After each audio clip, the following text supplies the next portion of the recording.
Welcome again to our continuation of the topic of Form 4 Basic Mathematics. Today I'm introducing you to the new topic. This one is referred as perimeter and area. So we will have to know the learning objective at the end, the key competence for us to be competent enough with the topic and to consider us to be competent enough and well knowledgeable according for the nature of the topic itself. So we say at the end of this topic, we need to have the concepts on the meaning of area and perimeter, the area of two-dimensional figures, in which we'll be checking the part of rectangle, triangle, square, trapezium, parallelogram, rhombus, a kite, and area of similar figures. Also, we'll have to check the perimeter and area of inscribed regular polygon. So starting with the definitions with perimeter and area. The perimeter of the body, the perimeter of a body is the sum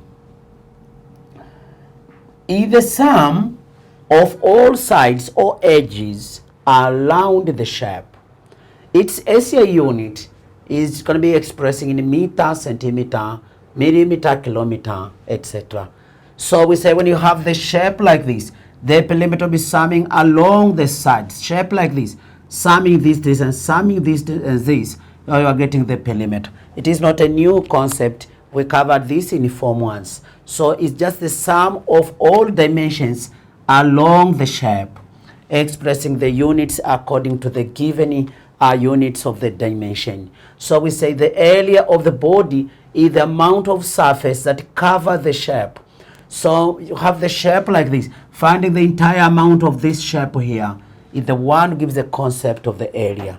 So the SI unit of area can be meter square, centimeter square, millimeter square. It is always square, unit square of the dimension for the figure to be calculated. So we want us to know the area of a two-dimensional figures. We want now to exhaust the concept on the area for a two-dimensional figures. Starting with 1, we want to area of triangle.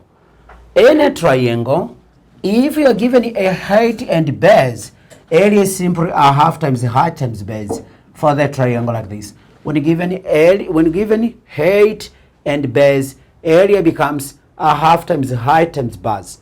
But when given two dimension and an included angle, to find the area in this case is simply a half times this times the product of two sides times the sine of the included angle. So this is an included angle, the angle which is made where the two dimensions, two sides given meet. So a half times AB times sine theta, that would say a half times the product of the two sides times the sine of the angle which is an included angle. We want to prove this just using construction, dropping the height through B to meet the base AC. So this is the height. So when you want to use trigonometric ratios, applying SOTOKA, sine of the angle theta, it is opposite H of hypotenuse A. So opposite of hypotenuse, so closing multiply on this, we have height is A sine theta. But technically, we know the area is a half times the height times base. So with the height here, replacing height by A sine theta, so we have a half AB sine theta, which is proved. So we say proved on this. Proved. But when given only sides, and the triangle is not specified whether it's isosceles or what. If it is isosceles, we're going to be using the trick of construction and the idea of Pythagoras theorem, getting the height. But when the triangle is not isosceles, but all sides being given, so area is simply square root of S open bracket S minus A B, C being the sides. But what is S? Is half of the perimeter of the triangle. This formula, it is beyond to be proved according to this level.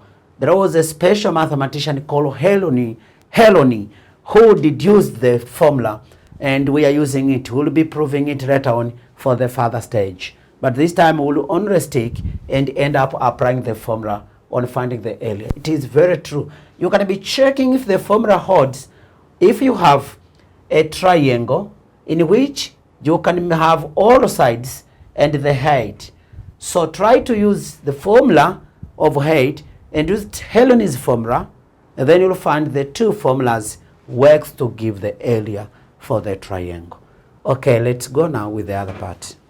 Okay, so we want to look now the area for rectangle. We know a rectangle is four-sided polygon. But so now we have a rectangle which is a regular one, two pair of equal sides and diagonals bisecting each other. So we have a rectangle like this. The area, if we let the length AB to be L and the width BC to be W, area is simply length times width. The proof on this construction, joining AC, when you join AC here, so working on two triangles, triangle ADC and a triangle ABC. With this triangle, area is a half times height times base, which is this one. With this triangle, area is a half times height times base, which is width and base, which is this. Therefore, the sum of the area is area 1 plus area 2, in which a half both sides, so sums this. We give length times width, which is the area of a rectangle. And when you're given a square, it is a four-sided equal regular polygon. So with all sides equal, we know AB is the same as BC, the same as CD, the same as DA, call the dimensions as X. So we say the area becomes length times width. Since all lengths and widths are the same, so we have X times X, therefore gives X square, being the area of a square. The proof on this is done the same as when treating for rectangle, in which joining DC, you are finding the area of this a half times the length times width. In the same way here, so summing this, which gives X square, which is really true and concludes for the formula that it is a correct one.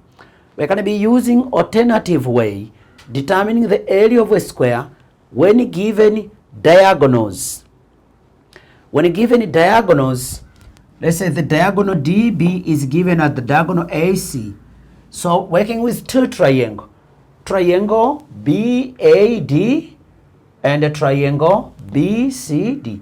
With triangle BAD, the base is DB, the height is half of AC. Remember, diagonal bisect each other. So this bisects, and this one is the same. So we take the base is DB, while the height is half of AC. So this one, so giving 1/4 BD times AC, that is BD times A half of AC. That is one gives. So with the triangle BCD, the base is BD, while the height is half of CA. So working with these two areas, summing them together, we'll find BD is the same as AC. They're all diagonals. Take them Y. So find the area of the square when given diagonals is the square of the diagonal is half times the square of the diagonal. We can easily make like that. Okay, so you can see very much interesting working with these formulas. Let's look now with the other shape before we go for working examples. Okay, student. So there is also the shape for trapezium. A trapezium, we say, is a four-sided polygon with one pair of parallel sides. So given a trapezium like this, a pair of parallel sides, so A1 and A2, these are pair of parallel sides. So the area here becoming a half times height, open brackets, times the sum of the two parallel sides. That is A1 plus A2. A proof on this, simply done by constructing join BD. Joining BD here, we have two triangles, triangle PBD and a triangle BCD. So with triangle P, so construct H here, put H dash. So with triangle P, the next topic of Form 4 series of topics. We are now switching the topic of linear programming. This one as the topic itself, linear programming. So at the end of this topic, we need to have the concepts of the historical background of the topic.